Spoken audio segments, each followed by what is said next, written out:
I know some of you have participated in Own It Ventures events before. Some of you have pitched to the media at the events. If you haven't done it before, I totally encourage you to do it at the next event in November. And I have sat on the panel judging these pitches, and I can tell you that the biggest problem is that people don't know who they're talking to.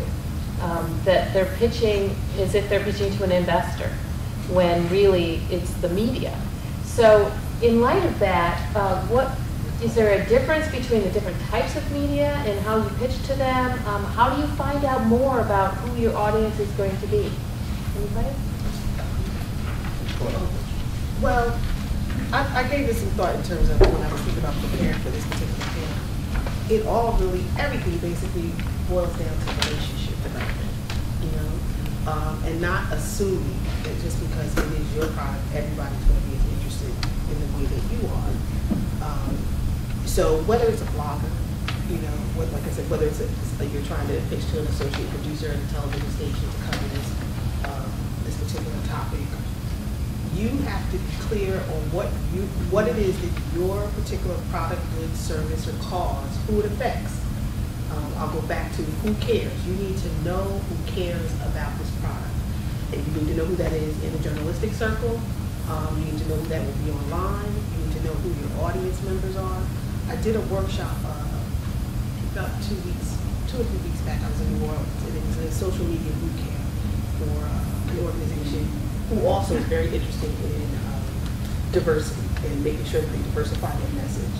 And so the conversation was about social media. And so sometimes to say, well, I'm on Facebook, or I'm here, or I'm there, right? Who are you trying to reach? And this particular group was very interested in reaching African Americans and Latinos, right? So, okay, you're on Facebook and you're on Twitter. Are they?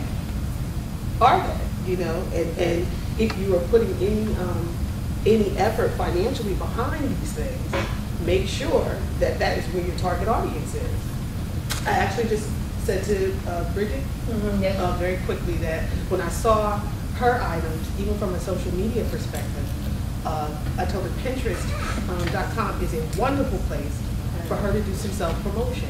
You know, it's one of the reasons is 80% of the people who are on Pinterest are women. And I don't know what the stat is about how many women love chocolate, but I'm sure it's very you know what I mean? And what she has is a very visual product, right? So if any of you are familiar with Pinterest, and if you're not, it's kind of like a virtual vision board, you know. And I've got this one thing that I call attire that inspires. It's supposed to inspire me to lose some weight because all these things that are in it that I want to wear, okay? But it also allows me to talk about my business, right? In a real subtle kind of way. People kind of get to know things about your business and your particular, just your constitution, who you are, what you like. Social media has made that be more of a challenge for businesses now because that's not what straight ahead marketing used to teach you, you know? So you just really have to take that time to kind of see what are those avenues out there. Let me do a little research.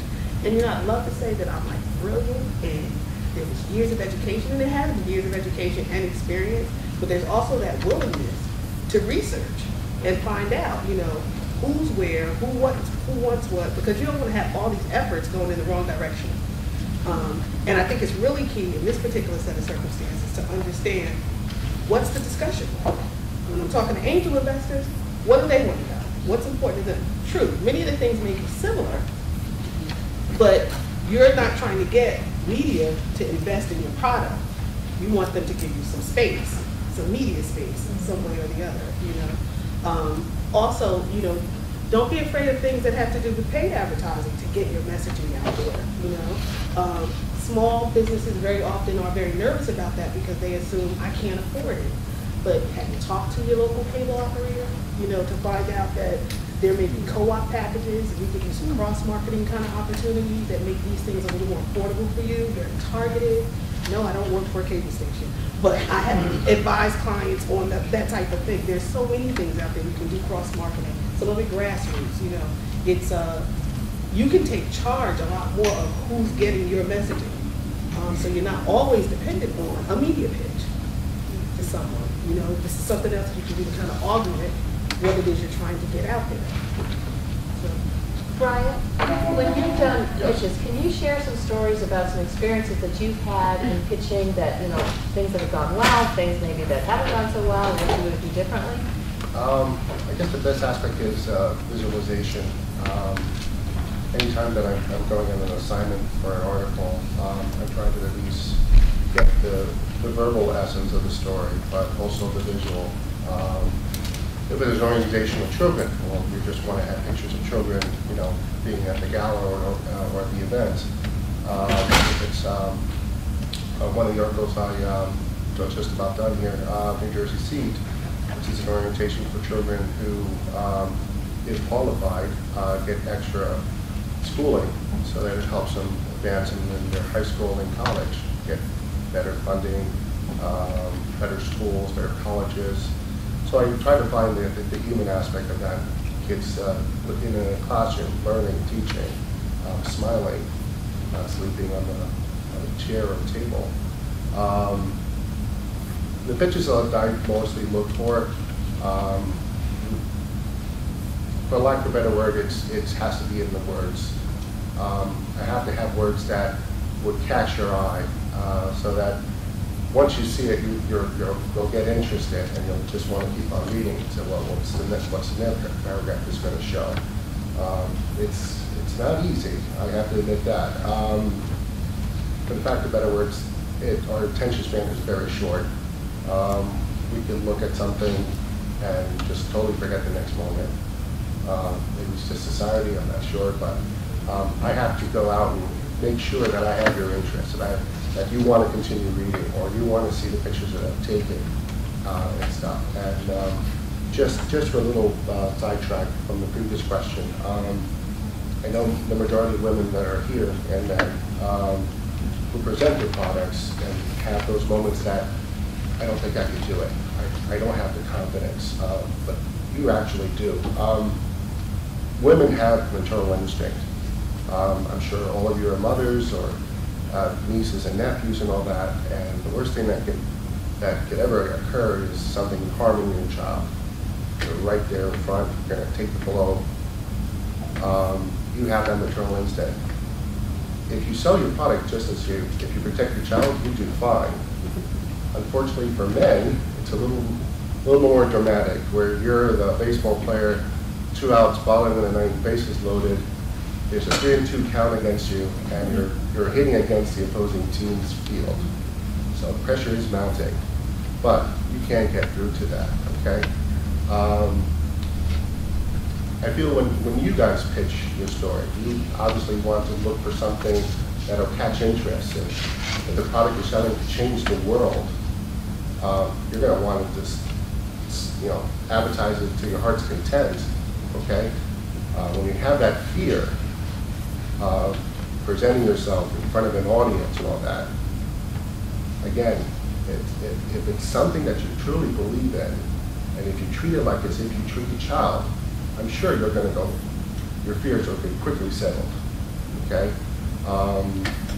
Most of the people I talk to when they have to present, funny story, Joan and I used to know that had a fear of speaking in public. So what he would do is he would go to a public area and present a speech to anyone out loud. Okay? You might get 3 or 4 people standing to listen on him. Most people just walk by. But he was kind of looking for that self-confidence, that point where, if I could do it here, I could certainly do it in an audience. Okay? At least an audience more or less control, where you have it in the public areas, you have someone maybe scrutinizing or telling you to just shut your trap. Okay? So look at it this way. Your product that you're offering to people is your main goal. And if that's the only thing you have going for you, by all means, make all efforts to get past your fear. So. Can I add to that? Absolutely. I totally agree with Brian.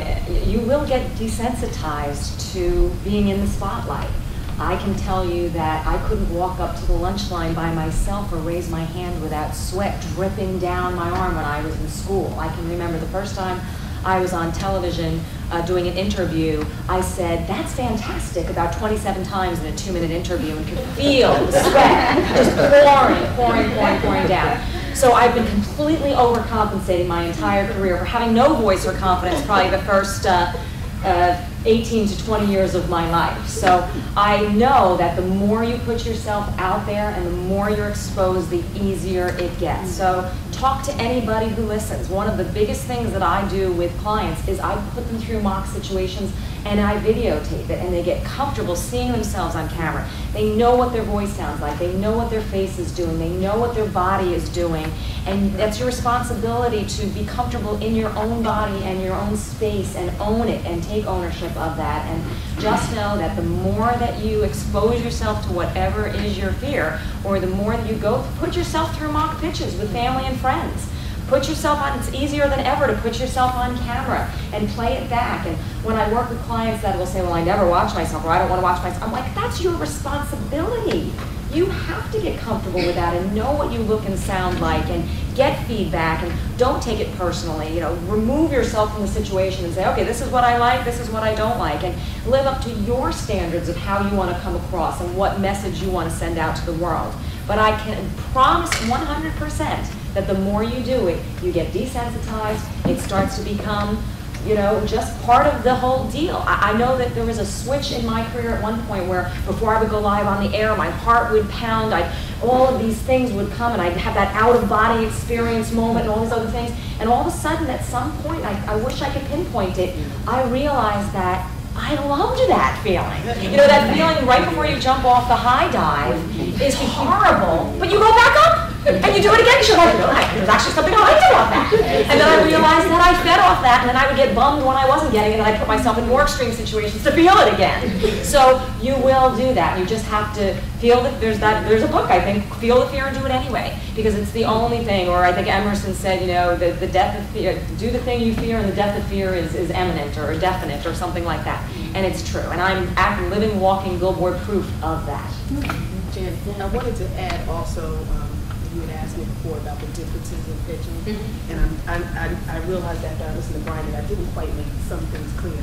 There are sometimes stories that are much better suited for print because they just visually don't have a lot going on, but there's something very substantive about what that subject matter is. And you have to be able to kind of think about, when I watch a television news broadcast, what do I see in a segment when you tell the story? Well, very often you'll hear someone's voice narrating something, but you see visual things happening behind. So sometimes there's stories that don't necessarily lend itself to what we call picture. You know, is there any picture? You know, so if I'm talking to someone who's a television producer, they want to hear about a story with all those same elements and value, but where's the picture? I need picture. You know, a print reporter may have a very different perspective on what I'm pitching to them because it doesn't necessarily require so much picture. They can do a still, or they can just do a good solid story. When a person sits down to read a newspaper, expectations are a little different than when they're watching CNN, you know? So that's something to be mindful of too when you're pitching. Whatever it is you're talking to them about, will it afford it? If I want television to cover this, is it really a TV story? You know, is it an online video story? Does it have those elements that makes it noteworthy in that way? Doesn't mean it's not a good story, but it may need to be placed someplace else. Can I add to that also, when in your presentation, when I coach experts for either going on camera or being interviewed by a phone or being on a podcast or being on the radio or whatever it may be, there are different obvious elements to that. When you're in front of the camera, everything is showing, your face, your body language, what you chose to wear and how you chose to look, and yes, you have to take all that into consideration. But when you're on the radio or being interviewed over the phone or whatever it may be, you can't just think that all of a sudden that's a freebie. Yes, there's a lot of wonderful things in that. You can have notes around, you can be looking at your website, you can be referring to things. I recommend that you stand so that your energy is great and still dynamic rather than sitting, and you control the environment and the audio and whatever's going on around behind you. But now, all they've got is your voice. There's an old saying, see it on the radio. I can't get any other cues from you. I can't feel your passion, see your passion, see you or get an image or anything. So as soon as I hear somebody over the phone, instantly I'm judging how are they sound. Is their voice loud and strong and direct and clear? Are they smiling? Are they upbeat? When I was doing reporting or interviewing, was I was like, is this going to be a great dynamic interview, or oh boy, this is going to be like listening to paint dry because this person has no personality, they're monotone, they're quiet, it's a struggle, it's an effort. So know that just because, yes, there's a lot of pressure off when you're not in front of the camera, when you're on the telephone, or you're just taking a meeting on the phone, or just talking with somebody, I need strong, out of the gate, 60, your AAA game, loud, passionate, dynamic, not sounding like you're holding back or quiet or soft-spoken or anything, because that's all we've got to go on. And not only is that going to make me have an impression of you, it's going to make me, as the person on the receiving end said, oh, this person really sounds dynamic. I'm taking note. I'm really tuning in. I want to do a great job on this story or listening with them or whatever it is, because it's contagious. They're motivating me just by what I'm getting from them over the phone. So it's really important to think about your communication skills and how they differ in all those situations. Great. I have one last question, and then I want to open it up to you guys, because I'm sure you've got a lot of different ideas that are going around in your head right now. But you mentioned that do your research as to who it is that you're pitching to. How do you do the research? I mean, the nuts and bolts. Like, I know you go and you could Google, but let's say I wanted to pitch to somebody at the Star Ledger. How do I find out who that person is? And along those lines. It would depend on actually, I guess, what your subject matter is. Mm-hmm. And then you would just actually look at the paper's listing of who's doing what, who's the assignment editor for a particular area. I had something recently where I wanted to pitch a music reviewer. So I looked at the person who could handle entertainment and that kind of thing. I emailed him, and I got to tell you, I probably did this online. I probably looked it up online to find. We get the Star Ledger at home, but I don't really look at paper a lot anymore, and I probably looked it up online. I emailed him, and he asked me a couple of questions, and he gave me specifically who I needed to talk to. So you don't have to be a guru. You don't have to know everything. One of the greatest things I learned when I was a reporter was I couldn't believe somebody paid me to go ask questions. Like, this is great, and then I could write about it. People do respect that you know a little something about their subject matter, so that your questions are ridiculous. But it was really empowering for me to have that particular first shot in my career. I was a weekly news reporter, and I was like, this is cool. Just go out and meet people and ask questions, and then I get the answers, and I do a story. So it's that same empowerment, self-empowerment that you give yourself to just kind of look around for the information. I've seen so many people with simple things just say, they'll ask someone else, and the power to actually get that information is right there at your fingertips. We won't know everything. I mean, even when you do like magazine pitching, it's very important to understand what their publication cycle is like. And so you may have a great story that's great for Easter. You probably should start trying to pitch it now. You know what I mean? So just that you can get, but you need to look at that magazine. You need to look at who the writers are, who are the columnists, what are they writing about? Is it the right magazine for my topic? Should I try to ride on something that's going on seasonally? It just takes taking some time. Someone would say, I want to be in Forbes. Well, who in Forbes is writing about something that's conducive to what you do? How can you make that angle work for you? So it takes time. It's not just all these outlets are out there and they're just waiting for my story. I have to make my story be applicable to a news trend, a news cycle, something that's relevant to their readership or their listeners or their viewers.